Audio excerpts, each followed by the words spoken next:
அனைவருக்கும் வணக்கம். நம்ம இந்த வீடியோவில் இந்த மத்திய மாநில உறவுகள் பற்றி பார்க்க போகிறோம். என்ன பார்க்க போகிறோம் அப்படின்னா, மத்திய மாநில உறவுகள் பற்றி தான் பார்க்க போகிறோம்.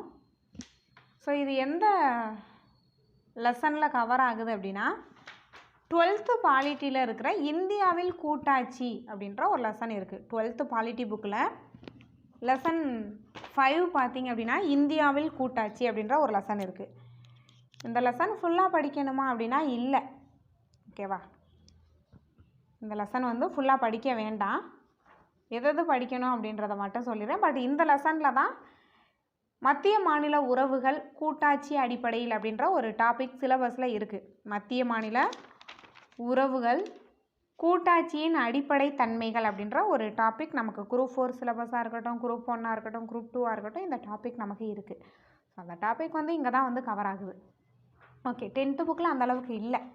ஜஸ்ட் மாநிலங்களுக்கு இடையான குழு பற்றி ஒரு 2 குழு தான் அங்கே கொடுத்துருக்காங்களே தவிர இதை பற்றி அங்கே ரொம்ப டீட்டெயிலாக இல்லை. ஓகே, ஃபஸ்ட்டு இந்திய வரலாறுல உலக வரலாற்றில் முதல் கூட்டாட்சி அரசமைப்பு எங்கே தோன்றியது அப்படின்னா, அமெரிக்காவில் தோன்றியது. இது ஒரு கொஸ்டின். உலக வரலாற்றில் முதல் கூட்டாட்சி அரசமைப்பு, கூட்டாட்சி அப்படின்றது எங்கே தோன்றியது அப்படின்னா அமெரிக்காவில் தோன்றியது. அதன் பிறகு பல நாடுகள் அதை பின்பற்றுறாங்க. ஆஸ்திரேலியாவாக இருக்கட்டும், கனடாவாக இருக்கட்டும். அதன் பிறகு பார்த்திங்க அப்படின்னா 3 மொழிகளை பின்பற்றும் சுவிட்சர்லாந்தாக இருக்கட்டும், எல்லாமே இந்த கூட்டாட்சி தன்மையை தான் பின்பற்றுறாங்க. அதன் பிறகு இந்த கூட்டாட்சி வரலாறு பார்க்கலாம். வளர்ச்சி 1 by 1 எப்படி வந்தது அப்படின்னா, இந்தியாவில் ஒழுங்குமுறை சட்டம் 1773 கூட்டாட்சி முறையின் தோற்றத்தை உருவாக்கியது. இது ஒரு முக்கியமான ஒரு கொஸ்டின். கூட்டாட்சி முறையோட தோற்றம் முதல் முறையாக எப்பொழுது தோன்றியது அப்படின்னா, ஒழுங்குமுறை சட்டம் 1773 வாரன் ஹேஸ்டிங் இருந்திருப்பார். அந்த டைமில் ஒழுங்குமுறை சட்டம் 1773 இதன் அடிப்படையில் கூட்டாட்சி முறையோட தோற்றம் உருவாகியது. கூட்டாட்சி முறை தோற்றமே எப்போ அப்படின்னா இந்த ஒழுங்குமுறை சட்டத்தின்படி தான். அதன் பிறகு இந்திய அரசு சட்டம் 1919 இந்த 73க்கும் 19க்கும் இடையில் நிறையா சட்டங்கள் வந்திருக்கும். பட்டய சட்டம் வந்திருக்கும், நிறையா வந்திருக்கும். பட் அதில் எதுலேயுமே கூட்டாட்சி பற்றி அதிகமாக சொல்லியிருக்க மாட்டாங்க. அதன் பிறகு 1919 இரட்டை ஆட்சியை அறிமுகம் செஞ்சுருப்பாங்க. கூட்டாட்சியோட தோற்றம் 1773. அதன் பிறகு அந்த கூட்டாட்சி இரட்டை ஆட்சி அப்படின்ற மாதிரி 1919 சொல்லியிருப்பாங்க. அதன் பிறகு 1935 மாநிலங்களுக்கு சுய ஆட்சி, மத்தியில் இரட்டை ஆட்சி அப்படின்றத சொல்லுவாங்க. இந்திய அரசு சட்டம் 1935. நேரு அறிக்கைன்னு சொல்லுவாங்க. நேரு அறிக்கை 1928. அதில் பார்த்தீங்க அப்படின்னா நேரு குழுவின் அறிக்கையும் ஜவஹர்லால் நேருவின் கருத்துக்களும் கூட்டாட்சி அமைப்பை வலியுறுத்தியிருக்கும். கூட்டாட்சி அமைப்பை இதுவும் பார்த்தீங்க அப்படின்னா நேரு அறிக்கையும் கூட்டாட்சி அமைப்பை வலியுறுத்தியது. அதன் பிறகு அரசியலமைப்பின் 7வது அட்டவணை. 7வது அட்டவணையில் இந்த அதிகார பகிர்வு பற்றி சொல்லுவாங்க. என்னென்ன அப்படின்னா மத்திய பட்டியல், மாநில பட்டியல், பொதுப்பட்டியல். அதுதான் கூட்டாட்சி. ஓகேவா? அதிக அதிகாரம் மாநிலங்களுக்கும் இல்லாமல், ரொம்ப குறைந்த அதிகாரம் கொண்டதாகவும் இல்லாமல் ஒரு கூட்டாட்சியா. ஓகேவா? அதுதான் 7வது அட்டவணை. 3 பட்டியல் இருக்கும். ஓகே, இந்த அதிகார பகிர்வு அப்படின்றது 1935 இந்திய அரசு சட்டத்திலிருந்து பெறப்பட்டது. இந்திய அரசு சட்டத்தில் 1935 இதில் தான் இந்த மத்திய பட்டியல், மாநில பட்டியல், பொதுப்பட்டியல் அப்படின்னு இந்த அதிகார பகிர்வை வலியுறுத்தியது 1935 சட்டம். அதன் அடிப்படையில் தான் இந்த 7வது அட்டவணை, இந்த 3 அதிகார பகிர்வுகளும் உள்ளது. ஓகே, அதன் பிறகு இதில் முக்கியமானது அப்படின்னா எதுவும் இல்லை. ஒரு 2 பக்கத்துக்கு முக்கியமானது எதுவும் இல்லை. அடுத்து நம்ம இந்த கூட்டாட்சி அடிப்படையில் இந்தியாவில் என்னென்ன இருக்குது அப்படின்ற மாதிரி சொல்லியிருக்காங்க. மத்திய அரசின் கீழே என்னென்ன செயல்படுது, ஒருங்கிணைந்த நீதித்துறை தான். ஸோ அதெல்லாம் மெயின்ஸ் அடிப்படையில் எழுதலாம். என்ன எழுதலாம் அப்படின்னா, இந்தியா மத்திய அரசின் கீழ் ஒரு கூட்டாட்சி அரசாக செயல்படுகிறது. அனைத்து மாநிலங்களும் மத்திய அரசின் கீழ், இந்திய அரசில் மத்திய அரசின் கீழ் ஒரு கூட்டாட்சி அமைப்பாக செயல்படுகிறது விவரின்னு மெயின்ஸில் ஒரு கொஸ்டின் கேட்டாங்கன்னா அந்த இடத்துல இதை எழுதலாம். ஒருங்கிணைந்த நீதித்துறை, உச்சநீதிமன்றத்தின் கீழே தான் உயர்நீதிமன்றம். அடுத்து தேர்தல் ஆணையம், மத்திய தேர்தல் ஆணையம், அதன் கீழே தான் மாநில தேர்தல் ஆணையம். இது எல்லாத்தையுமே எழுதலாம். அதுக்கான கீ பாயிண்ட்ஸ் எல்லாமே இந்த லெசனில் தான் இருக்குது. பட் ப்ரிலிம்ஸ் அளவில் அது தேவையில்லை, அதை விட்டுறலாம். அது ரொம்ப முக்கியமானதாக இல்லை. அடுத்தது இந்த மத்திய மாநில அதிகார பகிர்வு பார்த்துருப்போம். ஒன்று வந்து சட்டமன்ற உறவு, அடுத்து நிர்வாக உறவு, நிதி உறவுன்னு 3 தான் பிரிப்பாங்க. அந்த அதிகாரங்களை 3 தான் பிரிப்பாங்க. ஒன்று சட்டமன்றம், அதான் பார்லிமெண்ட். அடுத்து நிர்வாகம், சட்டமன்றம், நிர்வாகம். அடுத்து நிதி தொடர்பானது. இதில் பார்த்தீங்க அப்படின்னா இந்த அதிகார பகிர்வு முக்கியமான ஒன்று. அதான் மத்திய பட்டியல், ஒன்றிய பட்டியல்னு சொல்லுவாங்களா, மத்திய பட்டியல். மத்திய பட்டியலில் எதெல்லாம் வரும் அப்படின்னா பாதுகாப்பு, வங்கித்துறை, நாணயம் வெளியீடு, வெளியுறவுத்துறை, இது எல்லாமே மத்திய பட்டியலில் உள்ளது. முழுவதும் மத்திய பட்டியலில் உள்ள அனைத்து துறைகளிலும் சட்டம் இயற்றும் அதிகாரம் யார் அப்படின்னா சென்ட்ரல் கவர்மெண்ட் மட்டும்தான். இப்போ பாதுகாப்பாக இருக்கட்டும், வங்கியாக இருக்கட்டும், நாணயம், வெளியுறவுத்துறை, இதெல்லாம் மொத்தம் வந்து 100 இருக்குது. மத்திய பட்டியலில் 100 துறைகள், 100 அதிகாரங்கள் உள்ளது.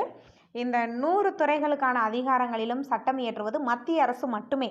மாநில அரசால் அங்கே எதுவுமே பண்ண முடியாது, மத்திய அரசு மட்டும்தான். அடுத்தது மாநில பட்டியல். மாநில பட்டியலில் பார்த்திங்கன்னா 59 அதிகாரங்கள் இருக்குது. மாநில பட்டியலில் 59 துறைகள் உள்ளது. என்னென்ன அப்படின்னா சட்டம் ஒழுங்கு, பொது சுகாதாரம், சுயாட்சி அமைப்புகள், விவசாயம், காடுகள். தற்போது காடு இதில் இல்லை. மத்திய பட்டியலில் காடுகள் தற்போது பொது பட்டியலில் உண்டு. காடுகள் தற்போது வனங்கள் இருக்குல்ல, அது தற்போது இல்லை. சரி, ஓகே.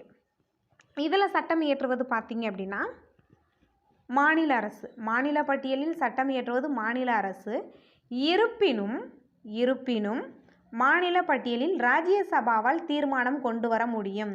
249 விதி, 249 விதி அடிப்படையில் மாநில பட்டியலில் ராஜ்யசபா ஒரு தீர்மானத்தை கொண்டு வரும். அதில் உள்ள அந்த மாநில பட்டியலில் நிறையா துறைகள் இருக்குல்ல, நிறையா பொருட்கள்னு சொல்லுவோம், இல்லைன்னா துறைகள்னு அதை சொல்லுவோம். சட்டம் ஒழுங்கு அந்த மாதிரி இருக்கும். அதில் ராஜ்யசபா என்ன பண்ணலாம் அப்படின்னா ஒரு தீர்மானம் கொண்டுட்டு வரலாம். அதை பற்றி சொல்கிற விதி தான் 249. அடுத்தது பொதுப்பட்டியல். இதில் ஒரு 52 அதிகாரங்கள் இருக்கதா சொல்லியிருக்காங்க. கல்வி, திருமணம், குடிமை சட்டம், அதெல்லாமே பொதுப்பட்டியலில் இடம்பெற்றுள்ளது. இதில் பார்த்தீங்க அப்படின்னா 2மே சட்டம் இயற்றுவாங்க. மத்திய அரசும் சட்டம் இயற்றலாம், மாநில அரசும் சட்டம் இயற்றலாம். ஆனால் யாருடைய கை தான் ஓங்கும் அப்படின்னா மத்திய அரசு தான். இறுதி முடிவு மத்திய அரசோட தான் இருக்கும். ஒரு பிரச்சனை, 2 பேருக்கும் இடையில பிரச்சனை வருது அப்படின்னா மத்திய அரசு சொல்கிறதான் ஃபைனல். ஓகேவா? அவ்வளோதான். முரண்பாடு ஏற்பட்டால் மத்திய அரசாங்கத்தின் சட்டமே செல்லுபடியாகும். ஓகே. அடுத்தது எஞ்சிய அதிகாரங்களும் யார்கிட்ட இருக்குது அப்படின்னா மத்திய அரசிட்ட தான் இருக்குது. இந்த அதிகார பகிர்வை சொல்கிறது தான் இந்திய அரசு சட்டம் 1935 பின்பற்றுகிறது. இந்த அதிகார பகிர்வு அப்படின்றது இந்திய அரசு சட்டம், இதை ஆல்ரெடி சொல்லிட்டேன், 1935 பின்பற்றுகிறது. ஓகே. இது அதே மாதிரி மாநில பட்டியலில் மாநில அரசு மட்டும்தான் சட்டம் இயற்றலாமா அப்படின்னா இல்லை. சில இடங்களில் விதிவிலக்கும் உண்டு. எந்தெந்த இடங்களில் அப்படின்னா தேசிய அவசர நிலை காலங்களில் முழுவதும் மத்திய அரசிடம் அதிகாரம் இருக்கும். ஓகேவா? முழுவதும் மத்திய அரசிடம் அதிகாரம் இருக்கும். அதே மாதிரி மாநிலங்களுக்கு இடையான ஒரு ஒப்பந்தம் மேற்கொள்ளப்படும் போது 2 மாநிலம் வந்துடும். மாநிலங்களுக்கு இடையான ஒப்பந்தம் அப்படின்ற போது 2-3 மாநிலங்கள் அதுக்குள்ளே வந்து 2-3 மாநிலங்கள் சம்மந்தமானதாக இருக்கும். அந்த இடத்துல யாரோட அதிகாரம் தான் மேலோங்கும் அப்படின்னா மத்திய அரசோட அதிகாரம் மேலோங்கும். அதே மாதிரி சர்வதேச ஒப்பந்தங்களில் மத்திய அரசோட முடிவே இறுதியானதாக இருக்கும். சர்வதேச ஒப்பந்தங்களை அமல்படுத்துவதற்காக பாராளுமன்றம் என்ன பண்ணலாம் அப்படின்னா மாநில பட்டியலில் உள்ள அதிகாரங்களை அவங்களே திருத்தலாம். சர்வதேச ஒப்பந்தங்களை நடைமுறைப்படுத்துவதற்காக மாநில பட்டியலில் நம்ம பார்த்தோம், மாநில பட்டியலில் மாநில அரசு தான் சட்டம் இயற்றும் அப்படின்னு பார்த்தோம். ஆனால் அது சொல்லும் போதே நான் சொன்னேன் 249 அடிப்படையில் ராஜ்யசபாவே தீர்மானம் கொண்டு வரும் அப்படின்னு. அதே போல் தான் அந்த சர்வதேச ஒப்பந்தங்களை அமல்படுத்தணும் அப்படின்னு நாடாளுமன்றமே வந்து மாநில பட்டியலை திருத்தம், மாநில பட்டியலில் சேஞ்சுக்கு வந்து சின்ன மாற்றம் வந்து கொண்டு வரலாம், சட்டம் இயற்றலாம். மாநில பட்டியல் ஒரு பேச்சுக்கு தான் அதில் வந்து மாநிலம் சட்டம் இயற்றும் அப்படின்றது. அவங்களுக்கு அதிகாரம் உண்டு, மத்திய அரசுக்குமே அதிகாரம் உண்டு. அதுக்கு சிறந்த எடுத்துக்காட்டு தான் 249 ஆர்டிகல் சொல்லலாம். இப்போ ஒரு 4 இது சொல்லியிருப்பேன். ஒன்று வந்து தேசிய அவசர நிலை, அந்த டைமில் ஃபுல்லாக மத்திய அரசு தான். மாநிலங்களுக்கு இடையான ஒப்பந்தம் ஃபுல்லாக மத்திய அரசு. சர்வதேச ஒப்பந்தம் மத்திய அரசோட அதிகாரம். 356 அனௌன்ஸ் பண்ணுறது குடியரசுத் தலைவர். ஓகே, அடுத்து என்ன பார்க்க போகிறோம் அப்படின்னா இதே போல தான், திரும்ப திரும்ப பார்க்க வேண்டாம். மத்திய பட்டியலில் மத்திய அரசும் மாநில பட்டியலில் அதே தான் அங்கேயும் கொடுத்துருக்காங்க. அடுத்து இதில் முக்கியமானது அப்படின்னா அந்த நிதி அதிகாரம் சொல்லலாம். நிதி அதிகாரத்தில் புக்கில் பார்த்திங்கன்னா 12 பகுதி 12 விதி 268 டு 293 வரிய நிதி அதிகார பகிர்வு. 12ல் 268 டு 293 ஓகேவா, நிதி அதிகாரம் பற்றி சொல்லுது. இதை வரி வருமான பகிர்வு, வரி அல்லாததுன்னு சொல்லுவோம். இதுவும் அதிகார பகிர்வு அப்படின்னாவே 1935 இந்திய அரசு சட்டத்தில் இருந்து தான் அந்த அதிகார பகிர்வை பின்பற்றுகிறார்கள். ஓகே, இப்போ இந்த வரி வருமான பகிர்வு பார்க்கலாம். இப்போ சுங்க வரி அப்படின்ற போது முற்றிலுமே மத்திய அரசு தான். சுங்க வரி போன்றவைகள் முற்றிலும் மத்திய அரசாங்கத்திற்கு ஒதுக்கப்பட்டுள்ளது. சுங்க வரி கலெக்ட் பண்ணுறது ஃபுல்லாக சென்ட்ரல் கவர்மெண்ட் தான். அடுத்தது விற்பனை வரி போன்ற வரிகள் முற்றிலும் மாநில அரசாங்கத்திற்கு ஒதுக்கப்பட்டது. விற்பனை வரி போன்ற வரிகள் முற்றிலும் மாநில அரசாங்கத்திற்கு ஒதுக்கப்பட்டது. அடுத்தது பார்த்திங்க அப்படின்னா இதில் ஆர்டிகல்ஸ் எதுவும் கொடுக்கல, நோட் பண்ணிக்கோங்க புக்கு வச்சுருந்தீங்க அப்படின்னா. மத்திய அரசாங்கம் சில வரிகளை விதிக்கும், ஆனால் மாநில அரசாங்கம் வசூலித்து பயன்படுத்தி கொள்ளும். ஆர்டிகல் 268 ஆர்டிகல் 268 விதிக்கிறது மட்டும்தான் யார் அப்படின்னா சென்ட்ரல் கவர்மெண்ட். அதை கலெக்ட் பண்ணுறது யார் அப்படின்னா நம்ம ஸ்டேட்டு. எடுத்துக்காட்டு முத்திரை வரி, கலால் வரி சொல்லலாம். ஓகேவா, புக்கில் அப்படியே தெளிவாகவே இருக்குது, ஆனால் ஆர்டிகல் தான் கொடுக்கல, நம்ம புக்கில் ரொம்ப தெளிவாக இருக்குது. அடுத்து 2வது பாருங்கள். சில வரிகளை மத்திய அரசாங்கம் விதித்து அவங்களே வசூலிப்பாங்க, ஆனால் அந்த வருமானம் மாநிலங்களுக்கே கொடுத்துருவாங்க, மாநிலங்களுக்கு வழங்கப்படுகிறது. விதிப்பார்கள், வசூலிப்பார்கள், மாநிலங்களுக்கு வழங்கிடுவாங்க சென்ட்ரல் கவர்மெண்ட்டு. எடுத்துக்காட்டு செய்தித்தாள்களில் வரும் விளம்பரங்கள் மீதான வரி. செய்தித்தாளில் வரும் விளம்பரங்கள் மீதான வரி ஆர்டிகல் 269 சொல்லலாம். இது குரூப் 4 எக்ஸாம்லாம் பார்த்திங்கன்னா 268, 69, 70 எப்போவுமே அந்த கொஸ்டின் பேப்பரில் இருக்கும் எக்ஸாமில். அடுத்தது சில வரிகள் மத்திய அரசு விதித்து வசூலித்து மாநிலங்களுக்கிடையே பகிர்ந்தளிக்கப்படும். இது பார்த்திங்க அப்படின்னா 270 ஆர்டிகல் 270 பகிர்ந்தளிக்கப்படும். என்ன பண்ணிடுவாங்க அப்படின்னா பகிர்ந்தளிப்பார்கள், கட்டாயமாக பகிர்ந்தளிக்க வேண்டும். எடுத்துக்காட்டு விவசாய வருமானம் தவிர்த்த பிற வருமானங்கள் மீதான வரி. ஓகே, அடுத்தது பார்த்தோம் அப்படின்னா இதர வருமான பகிர்வுன்னு ஒன்று இருக்குது. இது வேறு ஒன்றும் இல்லை, இதிலேருந்து பார்த்துக்கலாம். மத்திய அரசாங்கம் தனக்கான வணிகம் மற்றும் தொழில் நிறுவனங்களை நடத்தி வருமானத்தை ஈட்டலாம். எக்ஸ்ட்ரா அந்த கூடுதல் வருமானம்னு சொல்லுவாங்க. இதுதான் ஆர்டிகல் 271. சென்ட்ரல் கவர்மெண்ட் என்ன பண்ணுவாங்கன்னா கூடுதல் வருமானத்தை பெறுவதற்காக சில பொருட்கள் மீது வரி விதிப்பார்கள். 271 என்ன அப்படின்னா மத்திய அரசின் நோக்கங்களுக்காக ஒரு மத்திய அரசு என்ன பண்ணுவாங்க அப்படின்னா சில தீர்வைகள் மற்றும் வரிகள் மீது மேலும் கட்டணம் வசூலிப்பார்கள். கூடுதல் வரி விதித்து அதிக லாபம் பெறுவாங்க. அதிக லாபம்னா கவர்மெண்ட்டுக்கு தான் என்ன பண்ணுவாங்கன்னா இன்னும் எக்ஸ்ட்ரா. இப்போ பார்த்தீங்க அப்படின்னா இந்த ஜிஎஸ்டி இல்லை, ஆமாம் ஜிஎஸ்டி இப்போது இந்த ஆன்லைன் கேம்ஸ் பார்த்திங்கன்னா 28% போட்டாங்க. அதுக்கு முன்னே கம்மியாக இருந்துச்சு, அதுக்கு முன்னே 18, 12 தான் இருந்துச்சு. அதை கூடுதலாக 28ன்னு விதிச்சிருக்காங்க. அது எல்லாமே அவங்க கையிலேயே அதிகாரம் இருக்குது. சில பொருட்கள் மீது எக்ஸ்ட்ரா இன்னும் டேக்ஸை இன்க்ரீஸ் பண்ணலாம். அதெல்லாம் அவங்க யார்ட்டையும் கேட்கணுன்ற அவசியம் இல்லை. கவர்மெண்ட்டுக்காக அவங்களே அதிகமாக சில நோக்கங்களுக்காக பண்ணிக்கிடுவாங்க. அதான் 271. அதே மாதிரி ஸ்டேட் கவர்மெண்ட்டும் பண்ணுவாங்க. ஓகே, அடுத்து நிதிக்குழு ஆர்டிகல் 280 ஆர்டிகல் 280. ஒவ்வொரு 5 ஆண்டுக்கும் ஒரு முறை குடியரசுத் தலைவர் நிதிக்குழு தலைவரை நியமனம் செய்வார். விதி 280 அடிப்படையில் நிதிக்குழு ஒரு தலைவர் இருப்பார். இப்போ யார் இருக்கா அப்படின்னா 16வது நிதிக்குழு தலைவராக இன்னும் அப்பாயின்மெண்ட் பண்ணலை, ஏன்னா 15 தான் போய்கிட்டு இருக்கு. 16வது நிதிக்குழு தலைவராக முதல் நிதி ஆயோக்கோட துணை தலைவரான அரவிந்த் பனகாரியா நியமிக்கப்பட்டுள்ளார். அரவிந்த் பனகாரியா 16வது நிதிக்குழு தலைவர். 15 வந்து என்கே சிங் இருந்தார். இப்போ அவர் தான் இருக்கார். 16வது நிதிக்குழு பார்த்திங்கன்னா 2025-26 தான் அப்பாயின்மெண்ட் பண்ணுவாங்க.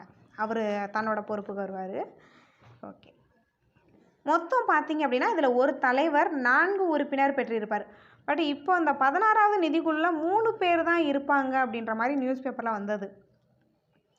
இந்த 16வது நிதிக்குழுக்கு மட்டும் அது என்ன அப்படின்றது அதிகாரப்பூர்வமாக அடுத்தடுத்து வரல. ஒரு நாள் நியூஸ் பேப்பரில் வந்துச்சு, அதுக்கப்புறம் கொடுக்கல அதை.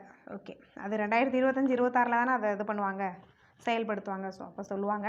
ஆனால் நார்மலாக அதில் பார்த்திங்க அப்படின்னா ஒரு தலைவர் 4 உறுப்பினர். ஓகேவா, இந்திய அரசியலமைப்பின் அடிப்படையில் ஒரு தலைவர் 4 உறுப்பினர்கள். நிதிக்குழு தலைவர் பொது விவகாரங்களில் அனுபவம் பெற்றவர். நிதிக்குழுவோட அந்த 3 உறுப்பினர்கள் பார்த்திங்கன்னா நிதி நிர்வாகம், பொருளாதாரம், பொது கணக்கு மற்றும் அரசு நிதித்துறை ஆகியவற்றில் நிபுணத்துவம் பெற்றவங்க. அந்த 4வது ஒரு கேரக்டர் இருக்கார் பாருங்க. மொத்தம் 4 உறுப்பினர்கள்னு பார்த்தோம்ல, 1+4. இதில் அந்த 4வதாக இருக்கிற கேரக்டர் வந்து உயர்நீதிமன்ற நீதிபதியாக தகுதி பெற்றவர். ஸோ ஓகே, இவங்களோட வேலை என்ன அப்படின்னா வருமானத்தை மத்திய மாநில அரசுகளுக்கிடையே பகிர்ந்தளிப்பது. அது அவங்களோட முக்கியமான ஒரு வேலைன்னு சொல்லலாம். அந்த தொகுப்பு நிதியை அதிகரிக்க பரிந்துரைப்பது, நகராட்சிக்காக, பஞ்சாயத்துக்காக.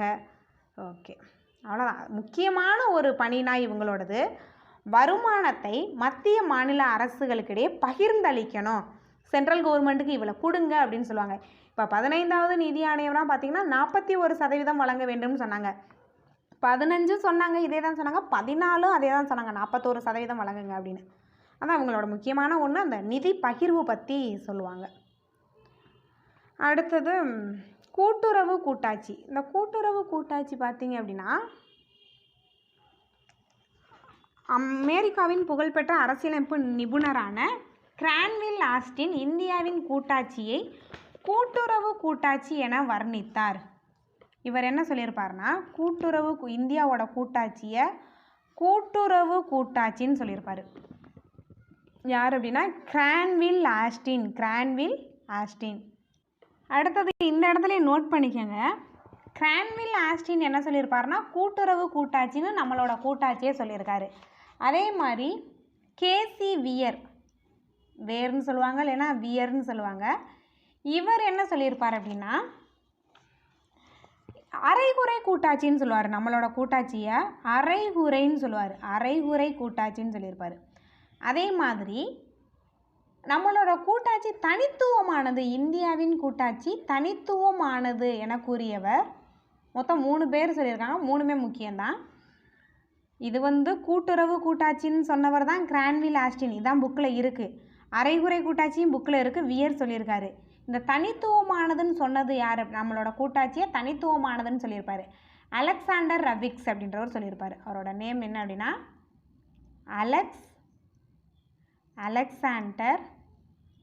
அலெக்சாண்ட்ரா விக்ஸ் அப்படின்றவர் என்ன சொல்லியிருப்பார் அப்படின்னா நம்மளோட கூட்டாட்சி தனித்துவமானது அப்படின்னு சொல்லியிருக்காரு. நம்மளோட கூட்டாட்சி தனித்துவமானது அப்படின்னு சொல்லியிருக்காரு. ஓகே,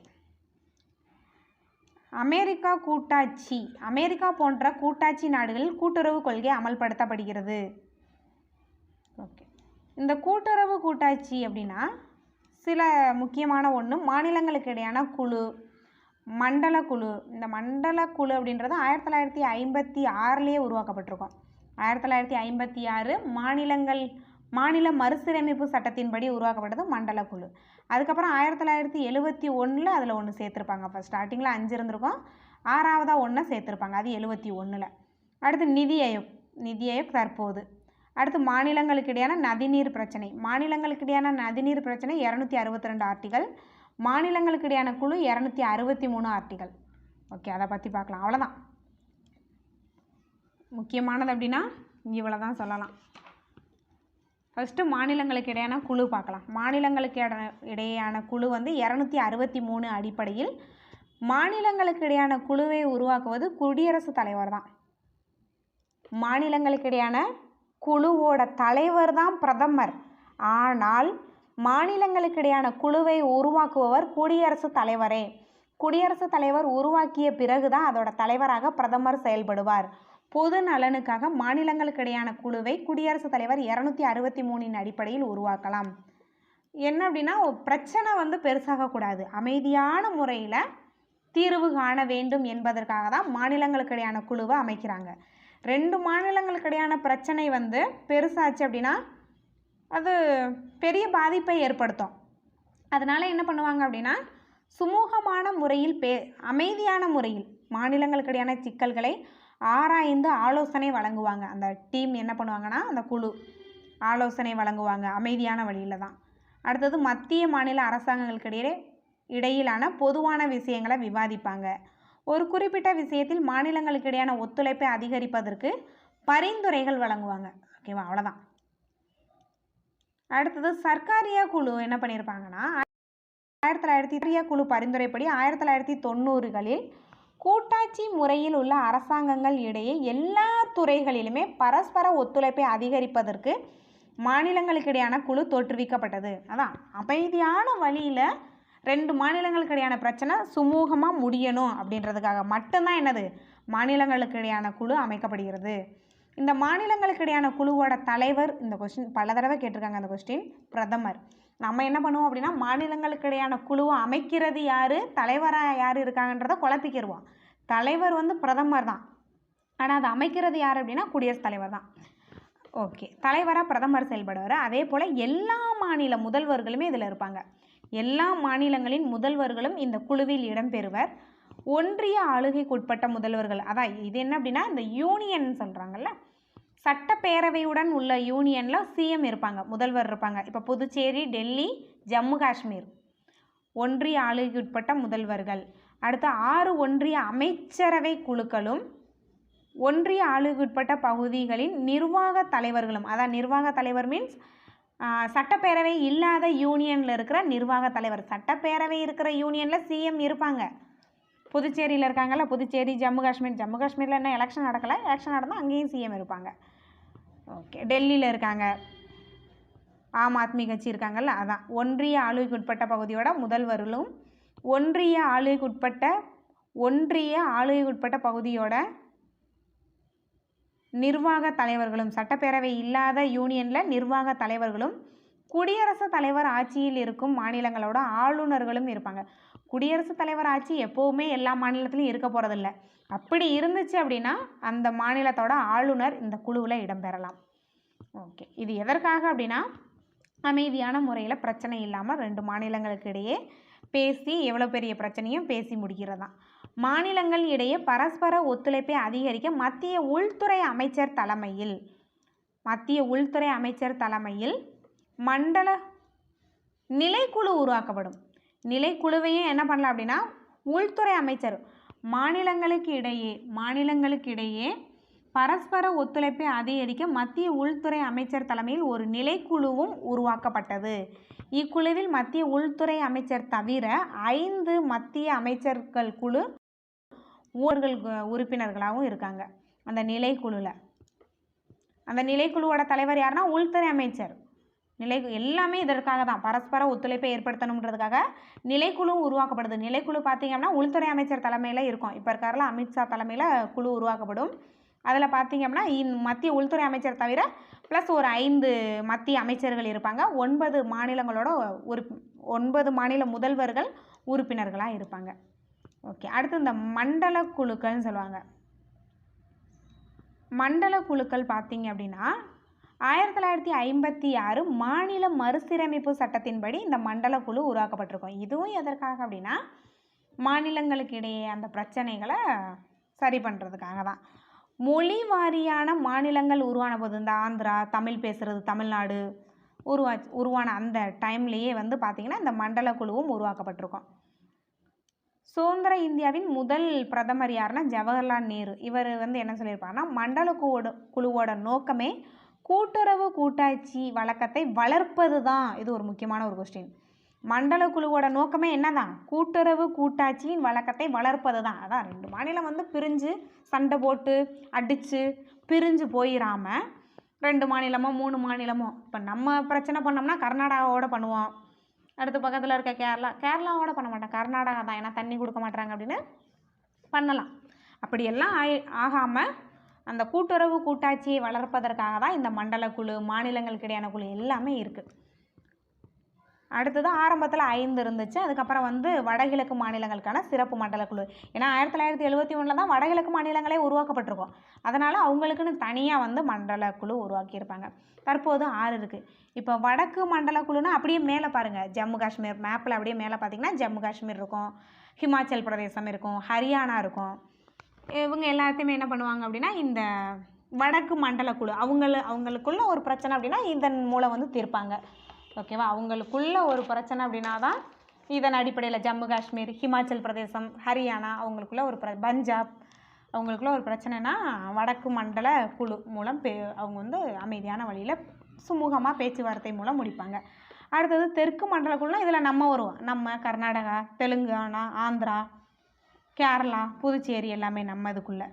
அடுத்தது பார்த்திங்கன்னா கிழக்கு மண்டல குழுனா அப்படியே கிழக்கு சைடு பாருங்கள், பீகார், ஜார்க்கண்ட், வெஸ்ட் பெங்கால், ஒடிஷா அதெல்லாமே. மேற்குனா அங்கே குஜராத்து, மகாராஷ்டிரா, கோவா, தாத்ரா நகர் ஹவேலி, டாமன் டையூ அது சொல்லலாம். அடுத்து மத்தியம்னா மத்திய பிரதேசம், உத்தரகாண்ட், யூபி, சத்தீஸ்கர் அதெல்லாம் சொல்லலாம். அடுத்தது வடகிழக்குனா அந்த 7 வடகிழக்கு மாநிலம். இந்த வடகிழக்கு மண்டல குழு தான் லாஸ்ட்டாக 1971 உருவாக்கப்பட்டது. இதில் பார்த்தீங்க அப்படின்னா எல்லா மண்டல குழுவின் பொது தலைவரும் யார் தான்? உள்துறை அமைச்சர் தான். பாதுகாப்பு, அமைதி அப்படின்னாவே உள்துறை அமைச்சர் தான் வருவார். இந்த 6 மண்டல குழுவோட தலைவராகவுமே யார் தான் இருப்பா? உள்துறை அமைச்சர் தான் இருப்பார். அடுத்தது ஒவ்வொரு மண்டல குழுவிலும் ஒவ்வொரு மாநில முதல்வர் இருப்பாங்க, 2 அமைச்சர்களும், ஒன்றிய ஆளுகைக்குட்பட்ட பகுதியின் நிர்வாகம் தான். ஒன்றிய ஆளுகைக்குட்பட்ட பகுதியோட நிர்வாக தலைவர், யூனியனோட நிர்வாக தலைவர் எல்லாருமே இதில் உறுப்பினர்களாக இருப்பாங்க. அவங்க எல்லாரும் உறுப்பினர்களாக இருப்பாங்க. மத்திய உள்துறை அமைச்சர் தலைவராக இருப்பார். ஒரு பிரச்சனை அப்படின்னா அவங்க எல்லாருமே முடிவு பண்ணுவாங்க. மண்டலங்களில் உள்ள மாநிலங்களுக்கிடையே எவ்வாறு ஒத்துழைப்பை உருவாக்கி வளர்ப்பது என்பது அதான் அந்த பிரிஞ்சு ஒரு பிரச்சனைனா பிரிஞ்சு போயிடாமல் சேர்ந்து இருக்கிறது. அப்புறம் பிரச்சனைன்னு மட்டும் இல்லை, மற்ற எல்லா டைம்லையுமே வந்து இன்னும் கூட்டுறவு கூட்டாட்சியை வளர்ப்பதற்காக இந்த மண்டல குழு வந்து டீமாக வந்து செயல்படுவாங்க. பொருளாதார சமூக திட்டமிடல், எல்லை பிரச்சனை, அதான் எல்லை பிரச்சனை, போக்குவரத்து துறைகளில் ஒரு அமைதியான தீர்வை வந்து ஏற்படுத்துவாங்க. அடுத்தது நதி ஆணையம். நதி ஆணையங்கள் சட்டம் 1956. நீர்னு வந்தாவே சட்டம் 56 தான். நதி ஆணையங்கள் சட்டம் 56. ஓகேவா? இது வந்து பார்லிமெண்ட் உருவாக்கியிருப்பாங்க அந்த சட்டத்தை. நதிநீர் தீர்ப்பாயம் இதுவும் அதே தான். மாநிலங்களுக்கு இடையான நதிநீர் சிக்கல் சட்டமும் 56 தான். 1962 விதியின் 262 விதியின் கீழ் இந்த சட்டம் வந்து நாடாளுமன்றத்தால் உருவாக்கப்பட்டது. சமவெளி மாநிலங்கள், அதான் நம்ம யார் கர்நாடகா, புதுச்சேரி, நமக்கு எல்லாம் பார்த்தீங்க அப்படின்னா காவிரி நதிநீர் தீர்ப்பாயம் ஏற்படுத்தியிருப்பாங்க. 1990 நினைக்கிறேன். ஆமாம், 90 உருவாக்கியிருப்பாங்க. டேப்லர் காலத்தில் கூட கொடுத்துருப்பாங்க. அது முக்கியமான ஒன்று இங்கே கீழே கொடுத்துருக்காங்க. ஓகே, அந்த மாதிரி உருவாக்குறதான் இந்த 262. ஆமாம், நதிநீர் பார்த்தீங்க அப்படின்னா பல விவசாயிகளோட ஒரு முக்கிய வாழ்வாதாரம்னே சொல்லலாம். அந்த நதிநீருக்காக அடிச்சுக்கறாமல் எந்த மாநிலங்களுக்கு, ஏன்னா தண்ணி ரொம்ப முக்கியம், அதன் அடிப்படையில் தான் விவசாயம் பண்ணுறாங்க, அந்த விவசாய பொருளை தான் நம்ம சாப்பிட்றோம். அதனால் பார்த்தீங்க அப்படின்னா அதுக்கு ரொம்ப முக்கியத்துவம் கொடுப்பாங்க. அதான் 262 விதி. அடுத்து நிதி ஆயோக். நிதி ஆயோக்கும் பார்த்திங்கன்னா எல்லா நேரத்துலையும் ஒரு மாநில அரசு மத்திய அரசவே எதிர்பார்த்துருக்கக்கூடாது. உங்களுக்கான சென்ட்ரல் கவர்மெண்ட் என்ன ஒரு ஒரு ஒரு எப்படி சொல்கிறது, அவங்க ஒரு முடிவு பண்ணி தான் நிதி ஆயோக்கை உருவாக்கியிருப்பாங்க. எதற்காக உருவாக்குனாங்க அப்படின்னா மாநில அரசுகள் எல்லாமே நிதி அடிப்படையில் அவங்க ரொம்ப அதிகாரம் மிக்கவங்களாக இருக்கணும். தனக்கு எந்த நேரமும் தனக்கு என்ன வேணும் அப்படின்றத மத்திய அரசவே எதிர்பார்த்துருக்கக்கூடாது. அவங்களுக்கு என்ன தேவையோ அவங்களே வந்து பூர்த்தி பண்ணிக்கிறணும் அப்படின்ற அடிப்படையில் தான் இதை வந்து உருவாக்குவாங்க. ஜனவரி 1, 2015 இதை தோற்றுவிச்சிருப்பாங்க. இந்தியாவின் மாற்றத்திற்கான ஒரு தேசிய குழு, அதோட பொருள் தெரியும், அந்த கதை தெரியும். 65 ஆண்டுகள் பழமையான பிளானிங் கமிஷனை வந்து தூக்கியிருப்பாங்க. இதோட தலைவர் பிரதமர் தான். நிதி ஆயோக்கோட தலைவர் பிரதமர் தான். தற்போது துணைத் தலைவராக யார் இருக்கா அப்படின்னா 2023 அடிப்படையில், இப்போ 24 அடிப்படையில் பார்த்தீங்கன்னா சுமன் பெரி இருக்கார் துணைத் தலைவராக. அடுத்து சிஇஓவாக யார் இருக்கா அப்படின்னா சுப்பிரமணியன் அப்படின்றவர் இருக்கார். இன்சியல் தெரியல, அவரோட பேர் சுப்பிரமணியன். சிஇஓவாக இருக்கார். ஓகே, தலைவர் வந்து எப்போவுமே பிரதமர் தான். திட்டக்குழுவுக்கும் பிரதமர் தான், நிதி ஆயோக்குக்கும் பிரதமர் தான். சரி, ஓகே, அதில் யாரெல்லாம் உறுப்பினராக இருப்பாங்க? நிதி ஆயோக்கில் மாநிலங்களோட சிஎம் இருப்பாங்க, எல்லா மாநில முதல்வர்களும் இருப்பாங்க. அதே போல் தான் சொன்னேன்னு, யூனியனில் சட்டப்பேரவை இருந்தால் தானே சிஎம் இருப்பாங்க. புதுச்சேரி, டெல்லி, இந்த இடத்துல ஜம்மு காஷ்மீர் எழுதிக்கங்க, ஜம்மு காஷ்மீர் அதோட சிஎம். அடுத்தது அந்தமான் நிக்கோபார் தீவுகளோட துணை ஆளுநர். ஏன்னா அது வந்து யூனியன், பட் அங்கே வந்து சட்டப்பேரவை இல்லை அப்படின்றதுனால அங்கே வந்து சிஎம் இருக்க மாட்டாங்க. அதான் துணை ஆளுநர். எல்லாருமே இதில் நிரந்தர உறுப்பினர்களாக செயல்படுறாங்க. மாநிலங்களுக்கு இடையான அமைப்பு ரீதியின் தொடர்ச்சியாக கூட்டுறவு கூட்டாட்சியை வளர்ப்பது. அதான் கூட்டுறவு கூட்டாட்சியை வளர்ப்பது இதோட நோக்கம். உறுதியான மாநிலங்கள், உறுதியான தேசத்தை உருவாக்குவது இதோட எண்ணம். மாநிலங்கள் உறுதியாக இருக்கணும். வருமான ஆதாரங்கள் இல்லாததாலும் அரசமைப்பு சக்தி இல்லாததாலும் மாநிலங்கள் மத்திய அரசை சார்ந்து இயங்குகிறது. கரெக்டு தான், மாநிலங்கள் மத்திய அரசை சார்ந்து இயங்குகிறது. இயற்கை பேரழிவுகளை சமாளிப்பதற்கு கூட மத்திய அரசை சார்ந்து இருக்கிறது. எது அப்படின்னா மாநிலங்கள். சிறந்த எடுத்துக்காட்டு இப்போ சமீபத்தில் சென்னையில் வெள்ளம், திருநெல்வேலி, தூத்துக்குடி, தென் மாவட்டங்கள்லேயே வரலாறு காணாத மழைப்பொழிவு. என்ன தான் பண்ணாங்க? இங்கே மழைப்பொழிவு இருக்கும்போது நம்ம தமிழ்நாடு கவர்மெண்ட் வந்து அங்கே டெல்லியில் போய் பிரதமரை பார்த்து என்ன வேணும், பேரிடர் நிவாரண நிதி கொடுங்க அப்படின்னு சொன்னாங்க. அதான் இதில் கொடுத்துருக்காங்க. இயற்கை பேரழிவுகளை சமாளிப்பதற்கு கூட மத்திய அரசை சார்ந்து இருக்கின்றன. இந்நிலையை மாற்ற வேண்டும் என்ற நோக்கத்திற்காக மட்டுமே நிதி ஆயோக் உருவாக்கப்பட்டது. ஆமாம், அந்த டைம்லலாம் பார்த்தீங்க அப்படின்னா நம்மளோட சிஎம் இங்கே இருந்துருக்கணும், இங்கே இருந்து மக்களுக்காக பாடுபட்டுருக்கணும். பட் அவங்க அங்கே ஓடி போய் கேட்டுட்டு அதுக்கப்புறம் வந்து இங்கே தண்ணியெல்லாம் வற்றினதுக்கப்புறம் என்னென்னு வந்து பார்க்குறாங்க. அந்த மாதிரிலாம் இல்லாமல் உங்களுக்கானதை வந்து முடிஞ்ச அளவு மாநில அரசு அவங்க வந்து கண்டிப்பாக அந்த பண்டை வந்து அனுப்பிடுவாங்க. ஏன்னா சென்ட்ரல் கவர்மெண்ட்டோட வேலையே வந்து மாநிலங்களுக்கு நிதி வழங்கி மாநிலங்களை வந்து அதுதான் கூட்டுறவு கூட்டாட்சியை வளர்ப்பது. அவங்களுக்கு கீழே அவங்க வந்து செயல்படுவாங்க. இவங்களுக்கு ஒரு ஆபத்து அப்படின்னா அவங்க வந்து செயல்படுவாங்க. அதுக்காக எல்லா டைமும் வந்து சூப்பராக கொடுத்துருக்காங்க. இதில் இயற்கை பேரழிவுகளை சமாளிப்பதற்கு கூட மத்திய அரசை சார்ந்திருக்கிறது மாநில அரசு. இந்நிலையை மாற்ற வேண்டும் என்பதற்காகவே நிதி ஆயோக் உருவாக்கப்பட்டது. அடுத்தது மாநிலங்களுக்கு இடையான நதிநீர் பிரச்சனை. நதிநீர் பிரச்சனை பல ஆண்டு காலமாக நடந்துட்டு தான் இருக்குது.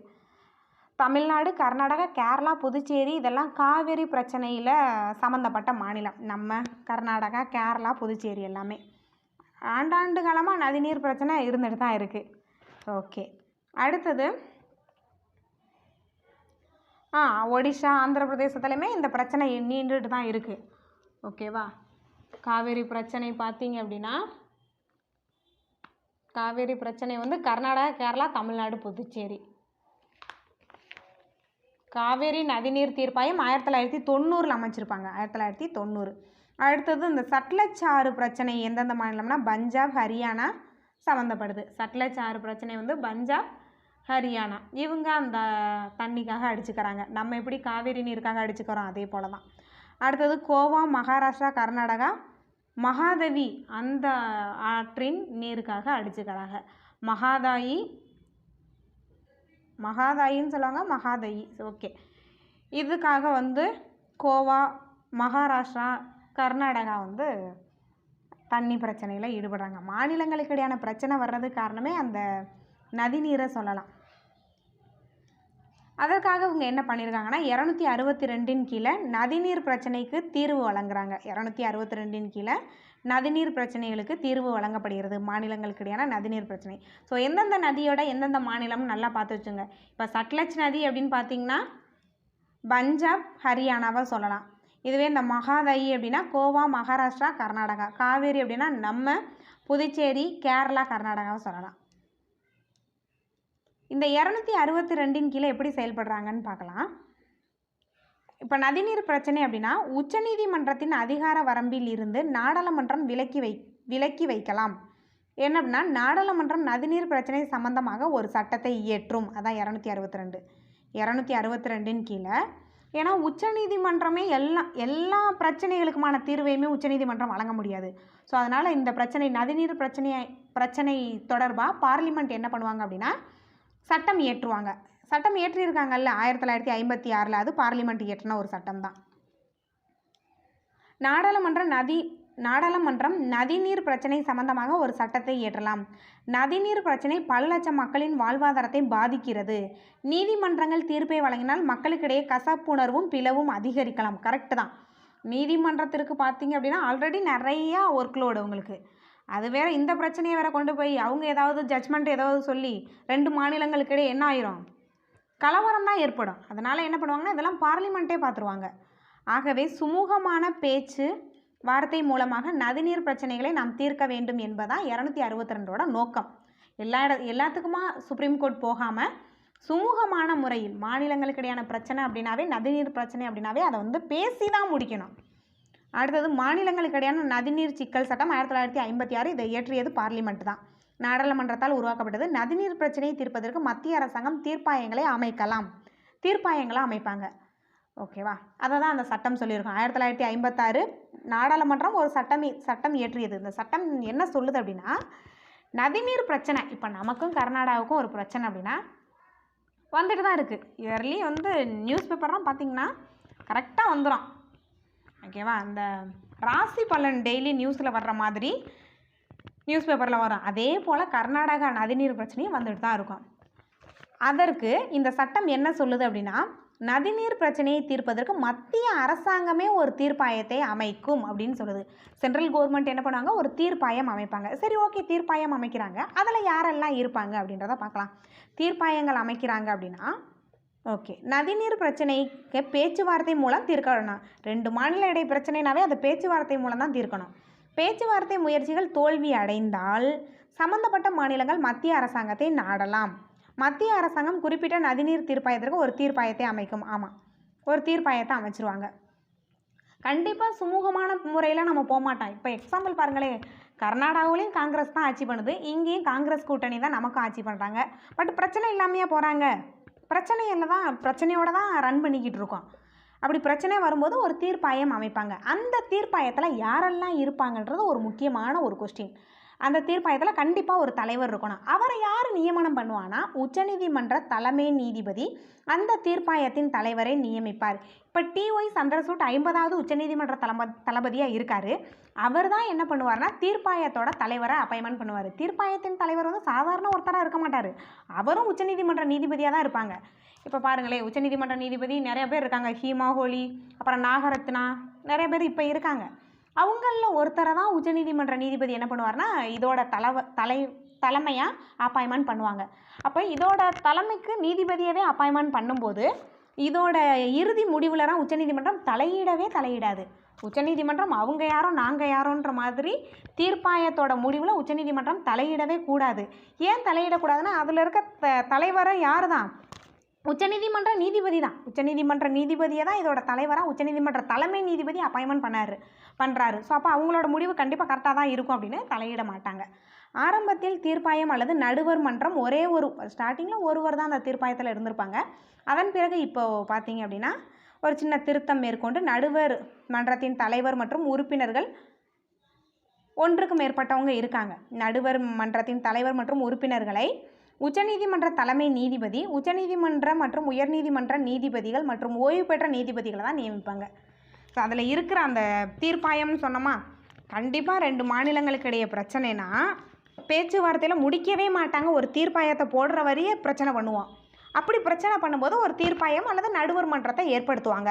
அந்த நடுவர் மன்றத்தோட தலைவராக யார் இருப்பா அப்படின்னா உச்சநீதிமன்ற நீதிபதியோ, உச்சநீதிமன்ற ஓய்வு பெற்ற நீதிபதியோ, உயர்நீதிமன்ற நீதிபதியோ, உயர்நீதிமன்றத்தோட ஓய்வு பெற்ற நீதிபதியோ இருப்பாங்க. அவங்க யார் அப்பாயின்மெண்ட் பண்ணுறா அப்படின்னா உச்சநீதிமன்றத்தோட அப்போது யார் தலைமை நீதிபதியாக இருக்காங்களோ அவங்க தான் அப்பாயின்மெண்ட் பண்ணுவாங்க. அதை தான் அங்கே கொடுத்துருக்காங்க.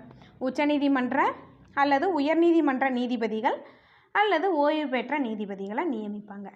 நடுவர் மன்றத்தின் தீர்ப்பு நீதிமன்றத்தின் தீர்ப்புக்கு சமமானது. ஏன்னா அதில் இருக்கவரை அவங்க தான் யார் தான், நீதிமன்றத்தோட நீதிபதி தான் இருக்காங்க.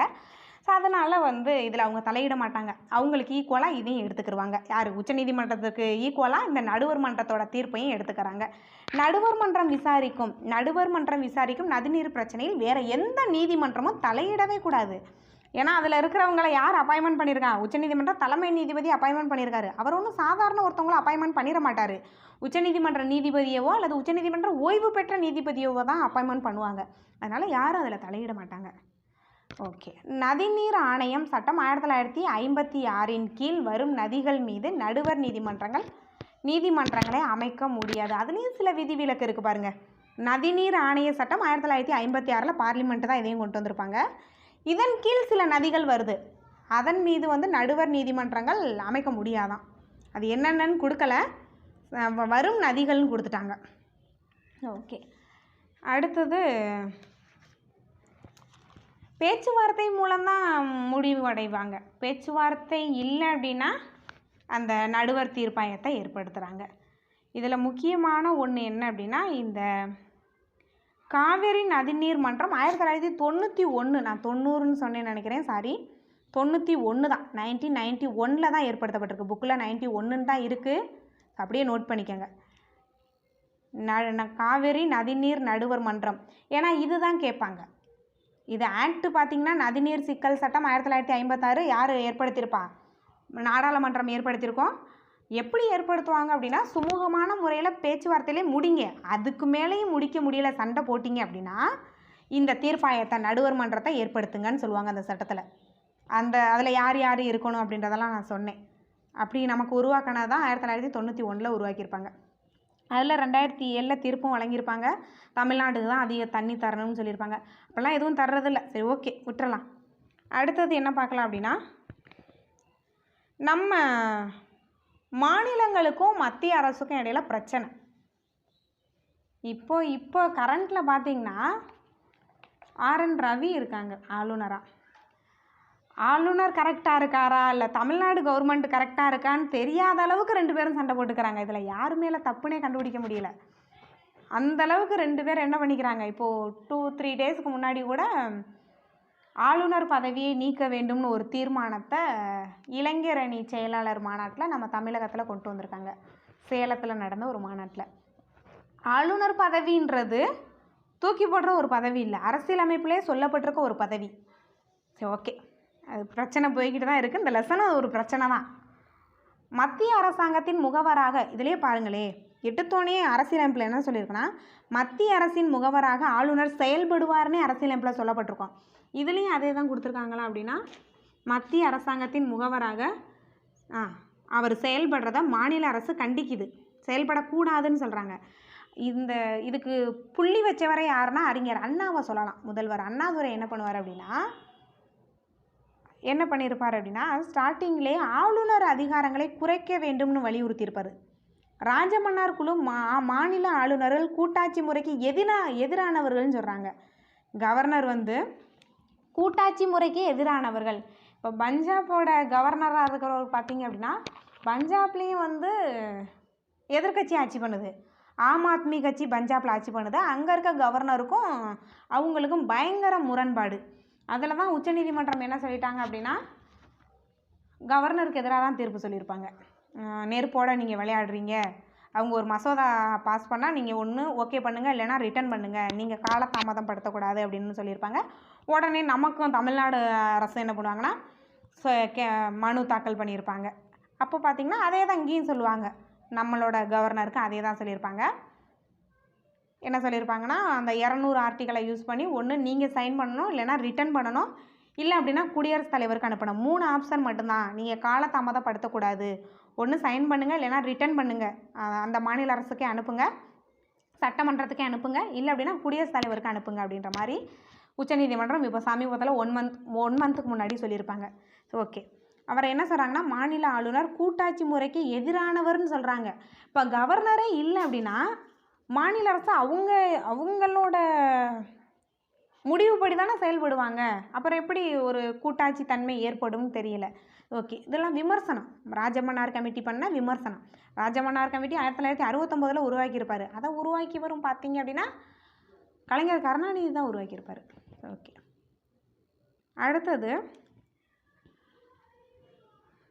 அடுத்து என்ன சொல்கிறாங்கன்னா, இப்போ ஒரு கவர்னரை அப்பாயின்மெண்ட் பண்ணணும்னா சம்மந்தப்பட்ட மாநிலத்தில் கலந்து யோசிக்கணும் அப்படின்னு சொல்கிறாங்க. அதெல்லாம் எப்படி முடியும்? எல்லாமே இதெல்லாம் எதுவுமே பண்ண மாட்டாங்க. என்ன சொல்கிறாங்கன்னு பாருங்கள். இந்தியாவின் முன்னேற்றத்திற்கு பாடுபட்ட மிகச்சிறந்த அறிஞர்கள் சேவையர்களே ஆளுநர்களாக நியமிக்கப்பட வேண்டுமா? எதிர்கட்சிகள் ஆளும் மாநிலங்களில் தான் பெரிய பிரச்சனை வெடிக்குது. இந்த ஃபஸ்ட்டு பிரச்சனை வெடித்தது கேரளாவை சொல்லலாம். அப்போது அங்கே ஆரிஃப் முகமது கான் இருக்கார் கவர்னராக. அவருக்கும் பினராயி விஜயன் சிஎம். அங்கே தான் ஃபஸ்ட்டு வெடிச்சிச்சு. இந்த பல்கலைக்கழக துணைவேந்தர் அப்பாயின்மெண்ட் பண்ணதை அவர் என்ன பண்ணிட்டாருன்னா, ஒரு 9 பல்கலைக்கழக துணைவேந்தர்களை ராஜினாமா பண்ணுங்கன்னு சொல்லிடுவார். அவருக்கு அதுக்கு ரைட்ஸே இல்லை. அவர் சொன்னது அது பெரிய பிரச்சனை. கேரளாவில் பிரச்சனை, மேற்கு வங்கத்தில் பிரச்சனை, தமிழ்நாட்டில் பிரச்சனை, பஞ்சாபில் பிரச்சனை, எங்கெங்கே பிஜேபி ஆட்சி பண்ணலையோ அங்கே எல்லா இடங்கள்லையுமே பிரச்சனை. ஓகே, அடுத்தது கல்வி. நம்மளோட லெசனுக்கு வந்துடலாம், அரசியலை விட்டுட்டு. ஆரம்ப காலத்தில் கல்வி பார்த்திங்கன்னா 2வது பட்டியலில் மாநில பட்டியலில் இருந்துச்சு. ஆனால் 42வது சட்டத்திட்டம் 1976 அது எங்கே இருக்குது அப்படின்னா பொது பட்டியலுக்கு போயிடுச்சு. இதை யூஸ் பண்ணி தான் தேசிய கல்விக் கொள்கை 2020 கொண்டு வந்தாங்க. ஆனால் அந்த தேசிய கல்விக் கொள்கை நீங்கள் படித்து பார்த்தீங்கன்னா தெரியும், ரொம்ப சிறந்த பரிந்துரைகள் எல்லாமே அதில் இருக்குது. காலை உணவு திட்டம் தேசிய கல்விக் கொள்கையில் இருக்குது. ரொம்ப ரொம்ப சிறந்தது எல்லாமே இருக்குது.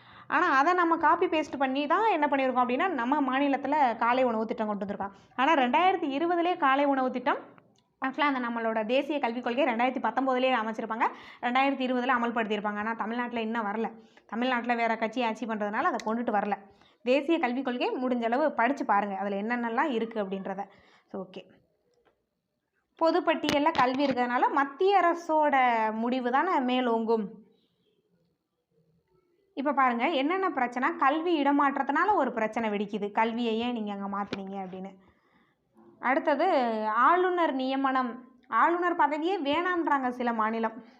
அடுத்தது 356. சில மாநிலங்களில் 356 கொண்டு வரதா பிரச்சனை. இப்போ நான் ஒரு 3 வருஷமாக படிக்கிறேன் நியூஸ் பேப்பர். 356 எங்கேயும் வந்த மாதிரி இல்லை. அது முன்னே வந்திருக்கும். அந்த பொம்மை வழக்கு 1992 அந்த டைமில் அதிகமாக 356 கொண்டு வந்திருப்பாங்க. அதுக்கப்புறம்லாம் இல்லை, கொண்டுட்டு வர்றதில்லை. பட் இருந்தாலும் கொடுக்குறாங்க.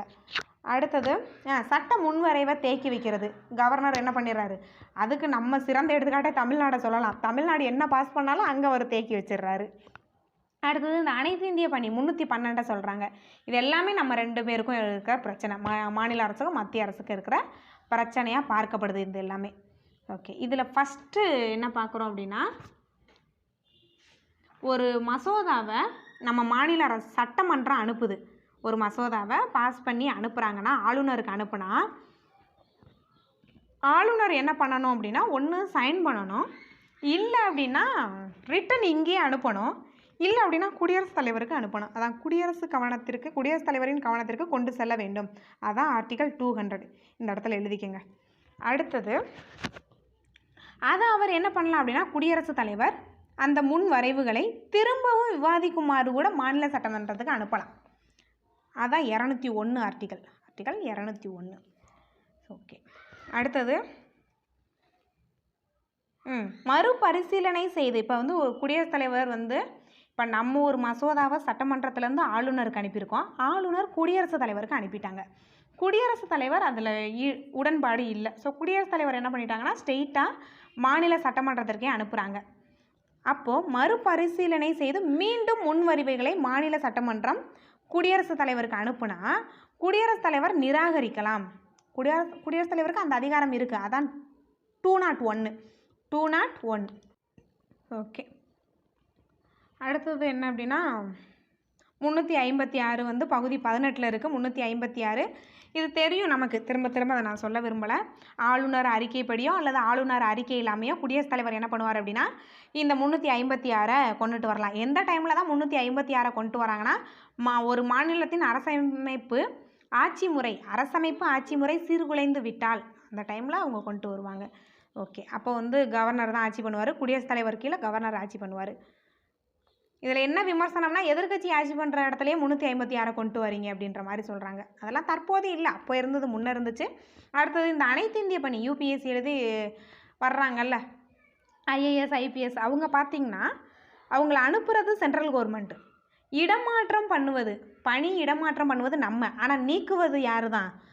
சென்ட்ரல் கவர்மெண்ட் தான் பண்ணணும். அனுப்புறது அவங்க, ஆனால் அவங்களுக்கு சேலரி மட்டும் நம்ம கொடுக்குறோம். இடமாற்றம் செய்கிறது நம்ம பண்ணுவோம், ஆனால் நீக்கிறது சென்ட்ரல் கவர்மெண்ட் தான் பண்ண முடியும்.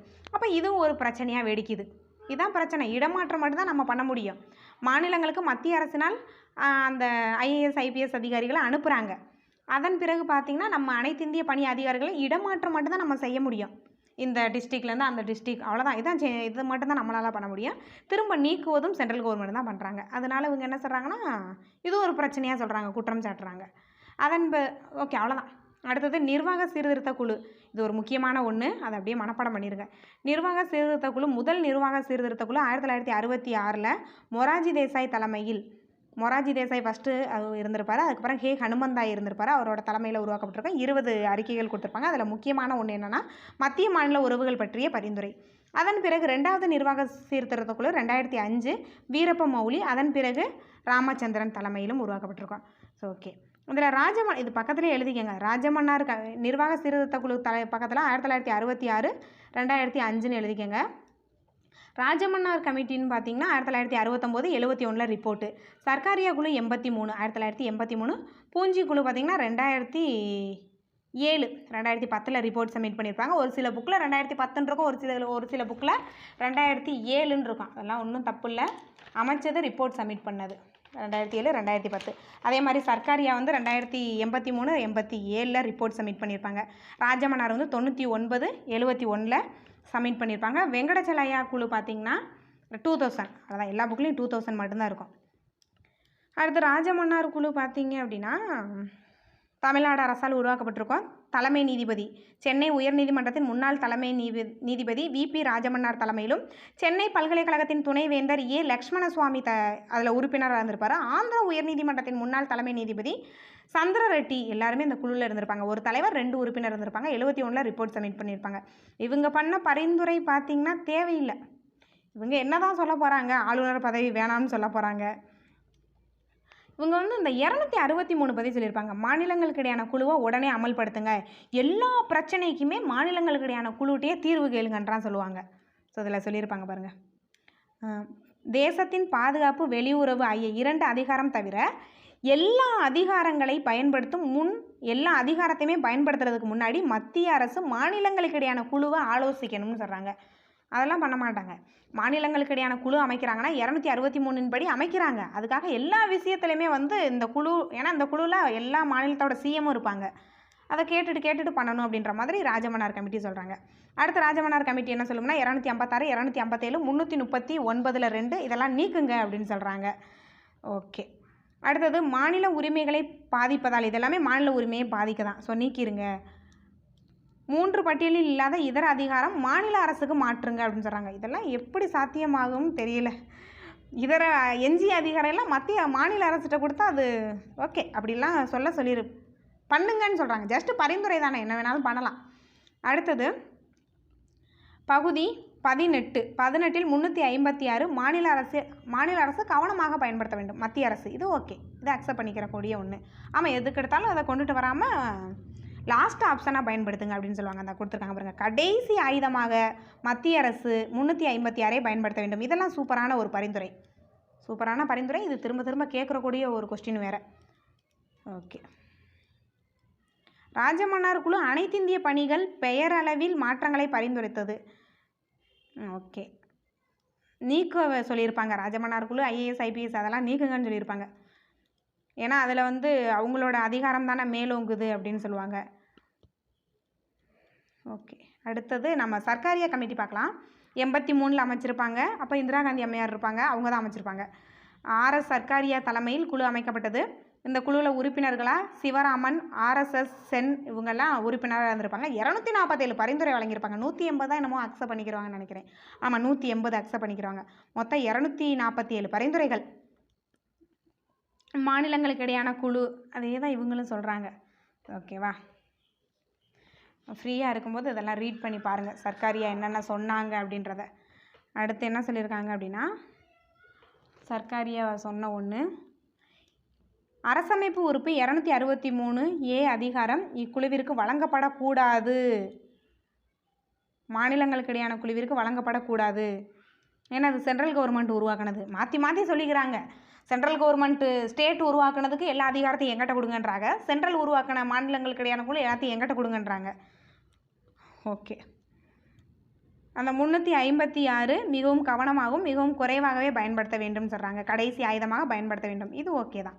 ஆளுநர் பதவியை ரத்து செய்யுங்கன்னு சொல்கிறாங்க. இந்த கமிட்டி என்ன சொல்கிறாங்கன்னா, ஆளுநர் பதவியை ரத்து செய்ய வேண்டும், ஆளுநரை நியமிக்கவும் சம்மந்தப்பட்ட மாநிலத்தில் கேட்கணும் அப்படின்ற மாதிரி சர்க்காரியா சில அரசியல் கட்சி பரிந்துரையை சர்க்காரியா நிராகரிச்சிருக்கோம். ஆளுநர் பதவியை ரத்து செய்ய வேண்டும் இதெல்லாத்தையும் நிராகரிக்கிறாங்க. ஏன்னா இது யார் உருவாக்கினது? மத்திய அரசு உருவாக்கின குழு. மத்திய அரசு உருவாக்கின குழு வந்து ஆளுநருக்கு ஃபேவராக இருக்கும். மாநில அரசு உருவாக்கின குழு வந்து கவர்னருக்கு அகைன்ஸ்டாக இருக்கும், ஆளுநருக்கு அகைன்ஸ்டாக இருக்கும். இதுதான், வேறு ஒன்றும் புதுசால அவங்க எதையுமே சொல்லியிருக்க மாட்டாங்க. பரிந்துரை எல்லாமே இதே கதை தான். அடுத்தது மும்மொழி கொள்கையை கண்டிப்பாக அமல்படுத்த வேண்டும் அப்படின்னு சொல்லுவாங்க. அப்போ நம்ம மாநிலம் உருவாக்குறது இருமொழி கொள்கைன்னு சொல்லுவோம். வேறு என்ன சொல்ல போகிறாங்க? அவங்க என்ன சொல்கிறாங்களோ அதுக்கு எதிராக சொல்கிறதா நம்ம மாநிலங்களுக்கு இடையான குழுவோட வேலையே. அதே மாதிரி அவங்களோட வேலை என்னது? நம்ம சொல்கிறதுக்கு அகைன்ஸ்டாக சொல்கிறது. அடுத்தது பூஞ்சி குழு. ஓகே. நீதியரசர் மதன் மோகன் பூஞ்சி தலைமையில் 2007ஆம் ஆண்டு அமைக்கப்பட்டது. 2010 ரிப்போர்ட் சப்மிட் பண்ணியிருப்பாங்க. மாநில ஆளுநர்கள் குறிப்பிட்ட பதவி காலத்திற்கு நியமிக்கப்பட வேண்டும். குடியரசுத் தலைவர் பதவி நீக்கம் செய்யும் முறை போல் மாநில ஆளுநர்கள் நாடாளுமன்றத்தின் பதவி நீக்க தீர்மானம் மூலம் மட்டுமே பதவி நீக்கம் செய்யப்பட வேண்டும். ஒரு மாநிலத்தில் கிளர்ச்சியில் பாதிக்கப்பட்ட மாவட்டங்கள் அல்லது பகுதியில் மட்டுமே குடியரசுத் தலைவர் ஆட்சியை பயன்படுத்தலாம். ஒரு மாநிலத்தில் எந்த பகுதியில் பிரச்சனையோ அங்கே மட்டும், மொத்த மாநிலத்திலையும் 356 எதுக்கு அனௌன்ஸ் பண்ணுறீங்க? எந்த மாவட்டத்தில், இப்போ மதுரை மாவட்டத்தில் மட்டும் பிரச்சனைனா மதுரை மாவட்டத்தில் மட்டும் 356 கொண்டு வருது அப்படின்ற மாதிரி இவங்க சொல்லியிருப்பாங்க. பட் அது எதுவுமே வந்து பண்ணலை. மாநிலம் முழுவதும் குடியரசுத் தலைவர் ஆட்சியை அமல்படுத்த வேண்டாம் அப்படின்னு சொல்கிறாங்க. அதே மாதிரி 355, 356 மாற்றம் செய்யுங்க அப்படின்னு சொல்கிறாங்க. மத கலவரங்களால் பாதிக்கப்பட்ட பகுதியில் மாநில அரசாங்கத்தின் ஒப்புதல் பெறாமலே மத்திய அரசு தனது காவல் படைகளை அனுப்பி அமைதியை நிலைநாட்டலாம். ஓகே, இதான் மணிப்பூர் அந்த பக்கத்துலாம் இதுதான் பிரச்சனை, அஸ்ஸாம். அடுத்தது நம்ம என்ன பார்க்க போகிறோம் அப்படின்னா, எஸ்ஆர் பொம்மை வழக்கு. இது வந்து பொம்மை கர்நாடகா. எஸ்ஆர் பொம்மை அவர் சிஎம்மாக இருந்திருப்பார். 11வது முதல்வராக கர்நாடகாவில் இருந்திருப்பார். ஐக்கிய முன்னணி அரசாங்கத்தில் 1966, 1996, 98 வரை மனிதவள முன்னேற்ற அமைச்சராகவும் இருந்திருக்காரு. ஓகேவா. அடுத்தது ஹெச்டி தேவகவுடா, குஜ்ரால் ஆகிய 2 பிரதமர்களின் அரசவையிலையும் இருந்திருக்காரு. ஓகே. எஸ்ஆர் பொம்மை அவர்கள் முதல்வராக இருந்த கர்நாடக அரசாங்கம் அப்போ தான் பிரச்சனை வெடிச்சிருக்கோம். என்ன பண்ணியிருப்பாங்க அப்படின்னா, இவர் அங்கே கர்நாடகாவில் சிஎம்மாக இருந்திருப்பார். அந்த டைமில் மத்திய அரசால் பதவி நீக்கம் செய்யப்பட்டது. என்ன அப்படின்னா, முதல்வராக இருந்த அவர்கள், பொம்மை வந்து முதல்வராக இருந்த கர்நாடக அரசாங்கம் கலைச்சிருவாங்கள்ல, ஆட்சியை கலைச்சிருக்காங்க. மத்திய அரசால் பதவி நீக்கம் செய்யப்பட்டது. இதை எதிர்த்து முதல்வர் பொம்மை உச்சநீதிமன்றத்தில் வழக்கு தொடர்ந்தார். உச்சநீதிமன்ற வழக்கில் 1994 தீர்ப்பு வழங்குறாங்க. அதனால தான் எஸ்ஆர் பொம்மை வழக்கு 94ன்னு சொல்லுவாங்க. நான் இப்போ 92ன்னு சொன்னேன்னு நினைக்கிறேன். 94 வழக்கு. அந்த ஜட்ஜ்மெண்ட் எப்போ வந்துச்சோ அதான் அந்த வழக்கோட இயரும். 94 என்ன சொல்கிறாங்கன்னா, மத்திய மாநில உறவுகளில் மாநில உரிமைகளை காப்பதில் பொம்மை வழக்கு தீர்ப்பு மிக முக்கியமான ஒரு தீர்ப்பு முனைன்னு சொல்கிறாங்க. சரி, எப்படி என்ன சொன்னாங்க அப்படின்னா, இதே தான் சொல்லியிருப்பாங்க. மத்திய அரசாங்கம் தன்னிச்சையான முறையில் அரசமைப்பிற்கு எதிராக மாநில அரசாங்கத்தை பதவி நீக்கக்கூடாது. ஆமாம், அவங்களோட தன்னிச்சையான முறையிலெல்லாம் ஒரு மாநில அரசாக கலைச்சிடக்கூடாது அப்படின்றத சொல்லியிருப்பாங்க. அந்த கடைசி ஆயுதமாக தான் பயன்படுத்தணும். அதன் பிறகு தான் அதிகமாக 356 வந்திருக்காது. இந்த பொம்மை வழக்குக்கு முன்னாடி அதிகமாக இதை வந்து யூஸ் பண்ணியிருப்பாங்க. இப்போ எங்கேயும் இதை பயன்படுத்துறது இல்லை. ஓகே. மாநிலத்தில் அரசியல் சாசன ஆட்சி முறை சீரழிந்து விட்டது என்ற ஆமாம், இப்போ தமிழ்நாடு இருக்குன்னா தமிழ்நாட்டில் சட்ட ஒழுங்கு எல்லாமே முறைகேடுது, அரசியலமைப்புக்கு எதிராக செயல்படுது கவர்மெண்ட் அப்படின்னா, அந்த டைமில் ஆளுநர் ரிப்போர்ட் சப்மிட் பண்ணி அப்போ என்ன பண்ணுவாங்க அப்படின்னா, அந்த குடியரசுத் தலைவர் ஆட்சியை கொண்டு வருவாங்க.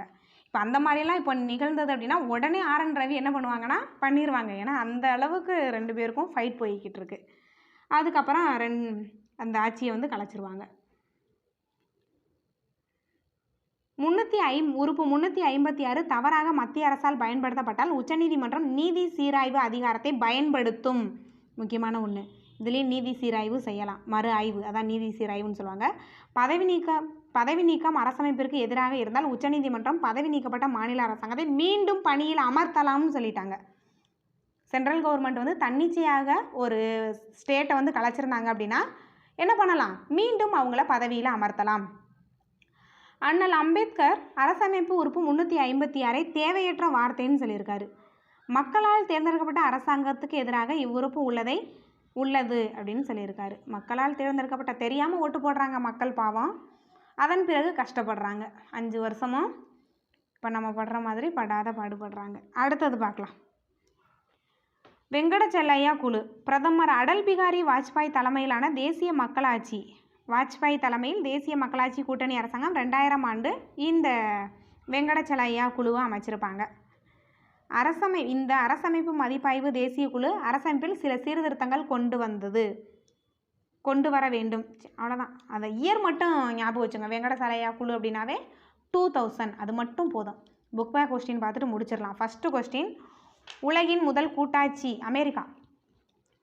கூட்டாட்சி முறை முதலில் கோரியது நேரு அறிக்கை, சொன்னேன் 1928 அப்படின்னு. ஈரவை நாடாளுமன்றம் என்பதில் எத்தனை அவைகள் உள்ளன? ஈரவை நாடாளுமன்றத்தில் 2 அவை தான் இருக்குது. அது ஒரு கொஸ்டினாக வச்சுருக்காங்க பாருங்கள்.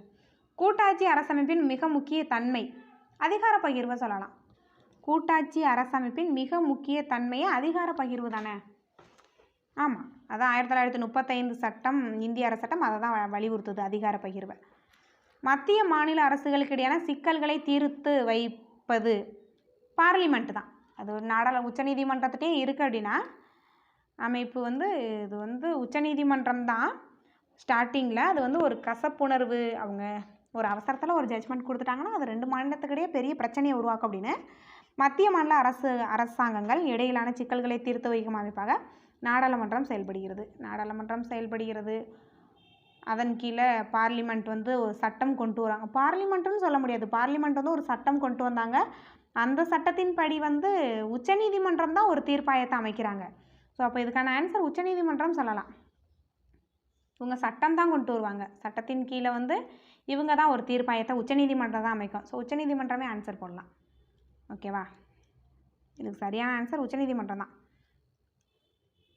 சொல்லியிருப்பேன், லெசன்லேயே சொல்லியிருப்பேன், என்ன அப்படின்றது உங்களுக்கு புரிஞ்சிருக்கும். உச்சநீதிமன்றம் தான் ஒரு தீர்ப்பாயத்தை, நடுவர் தீர்ப்பாயத்தை ஏற்படுத்துவாங்க. அதில் கூட தலைவரை வந்து உச்சநீதிமன்ற தலைமை நீதிபதியை அப்பாயின்மெண்ட் பண்ணுவாங்கன்னு சொல்லியிருப்பேன். இந்திய கூட்டாட்சி முறையை கூட்டுறவு கூட்டாட்சி என வர்ணித்தவர் கிரான்வில் ஆஸ்டின். அதான் அரைகுறை கூட்டாட்சி கூட நான் சொல்லியிருப்பேன். 262 வந்து பார்த்திங்கன்னா நதிநீர் சிக்கல், ஆப்ஷன் ஏ. அடுத்தது ஒன்றிய பட்டியல் முதலாவது பட்டியல், மாநில பட்டியல் 2வது பட்டியல், இதர பொது பட்டியல் 3வது பட்டியல். இதர பட்டியலில் சட்டம் இயற்றுவது யாரு தான்? இதர பட்டியலில் சட்டம் இயற்றுவதும் சென்ட்ரல் கவர்மெண்ட் தானே. இப்போ அதுக்கு என்ன தான் வரும்? ஸோ ஃபஸ்ட்டுக்கு என்ன வரும்? ஒன்றிய பட்டியல் முதலாவது பட்டியல், அடுத்தது மாநில பட்டியல் 2வது பட்டியல், பொது பட்டியல் 3வது பட்டியல், பொது பட்டியல் 4வதாக இருக்குது, இதர அதிகார பட்டியல் 1வது பட்டியல். ஏன் 1வது பட்டியல்னு இதர அதிகார பட்டியலை நம்ம சொல்கிறோம் அப்படின்னா அதில் சட்டம் இயற்றுவது சென்ட்ரல் கவர்மெண்ட் தான். அடுத்தது சர்க்காரியா குழு வந்து 1983. சர்க்காரியா குழு மத்திய அரசாங்கம் உருவாகியிருக்கும், இந்திரா காந்தி அம்மையார் இருந்திருப்பாங்க. அடுத்து ராஜமன்னார் குழு கலைஞர் கருணாநிதி இருந்திருப்பார், 1969 தமிழ்நாடு அரசாங்கம். அடுத்து ஆனந்த்பூர் சாஹிப் தீர்மானம், அகாலி தளம் பொம்மை தீர்ப்பு 1991. இந்த பொம்மை ஜட்ஜ்மெண்ட் வர்றதுக்கு முன்னாடி அதிகமாக 356 சென்ட்ரல் கவர்மெண்ட் யூஸ் பண்ணிட்டு தான் இருந்திருக்காங்க. அதுக்கப்புறம் கொஞ்சம் பயந்துட்டாங்க இந்த பொம்மை வழக்குக்கு அப்புறம். இப்போ அதிகமாக அதை பயன்படுத்துறதில்ல. அதான் உச்சநீதிமன்ற தீர்ப்பு தான் பொம்மை வழக்கு அப்படின்னு சொல்லுவாங்க. அடுத்த கொஸ்டின், இன்னும் கொஸ்டின் இருக்குது. இந்தியாவில் புதிய மாநிலங்கள் உருவாக்கும் முறையை தவறாக விவரிக்கும் கூற்று. இதில் எது வந்து தவறாக விவரிக்குதுன்னு கேட்டிருக்காங்க. நாடாளுமன்றம் அரசியல் சாசன திருத்தச் சட்டத்தை திருத்தி புதிய மாநிலத்தை உருவாக்கும். அரசு 368 திருத்த வேணாம், திருத்தாமையே நாடாளுமன்றமே அதை பண்ணிடலாம். இது ரைட்டு தான். குடியரசுத் தலைவர், அதிபர்னு குடியரசுத் தலைவர் தான் கொடுத்துருக்காங்க. புதிய மாநிலத்தை உருவாக்கும் சட்ட முன்வரைவை பரிந்துரைக்க வேண்டும். சரிதான். குடியரசுத் தலைவர் சட்ட முன்வரைவை சம்மந்தப்பட்ட மாநிலத்துக்கு அனுப்புவாங்க. அதுவும் கரெக்ட் தான். நாடாளுமன்றம் சாதாரண சட்டத்தின் மூலமே இதை உருவாக்கிடுவாங்க. அப்போ தவறானதுன்னா 368 திருத்தணுன்ற அவசியம் இல்லை. இந்திய ஆட்சி பணி போன்ற அனைத்து இந்திய பணியை நீக்குவதில் ராஜமன்னார் சொல்லியிருப்பார். ராஜமன்னார் கமிட்டி சொல்லியிருக்கோம். 69. முதலாவது சீர்திருத்த குழு மொராஜி தேசாய் 66 டைமில் இருந்திருப்பாங்க. 1966. அடுத்து 2வது வீரப்ப மொய்லி 312 அனைத்து இந்திய பணி. 249 பொது பட்டியலுக்கான அதிகார மாற்று உறுப்பு. அதை யார் பண்ணலாம்? ராஜ்யசபா பண்ணலாம். ஓகே.